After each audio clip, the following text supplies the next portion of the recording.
France hosted the 1984 European Championship, and their captain Michel Platini, the established star of European football, revelled in the spotlight. The French had reached the last four of the 1982 FIFA World Cup, and 2 years on, Platini was the inspiration for the French assault on the European title. Along the way, setting a remarkable tournament scoring record that has never been threatened to this day. France staked their claim for the crown with a 5-0 group win over Belgium. Platini scored this hat-trick to add to the goal he'd scored in the opening win over Denmark. And his goals continued to flow. A second Platini hat-trick followed in the final group game against Yugoslavia. Just as before, it was a perfect set. A goal with his left, the header, and finally, a free kick with his right. It ensured France went through to the last four as group winners, along with the Danes. Portugal and Spain also reached the last four, the Spaniards at the expense of defending champions West Germany.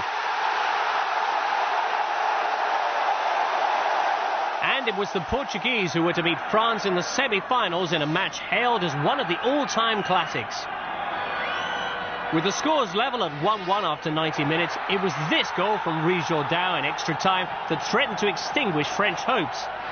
But in the dying minutes, Jean-François Domergue hauled France level. And with seconds remaining, it was Platini who swooped to clinch a dramatic 3-2 win and sent his side through to their first European final.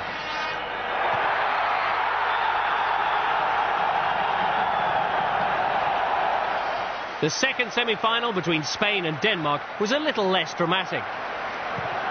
Søren Lerby's goal after 7 minutes put Denmark ahead.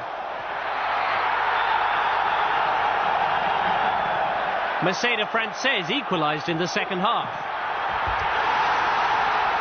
And after extra time, the Spaniards secured victory in the penalty shootout. So it was Spain, winners in 1964 and seeking their second European title, who lined up in the Paris final against France, themselves looking for their first. And it was Platini yet again who would strike first to break the deadlock, his second half free kick putting France 1-0 up. The Spaniards could find no answers, and when Bruno Bellon made it 2-0 in the final minute, French victory was assured, and the nation celebrated their first international honour. Platini had scored 9 goals in 5 games, a UEFA European Championship record. No one else has ever scored more than 5.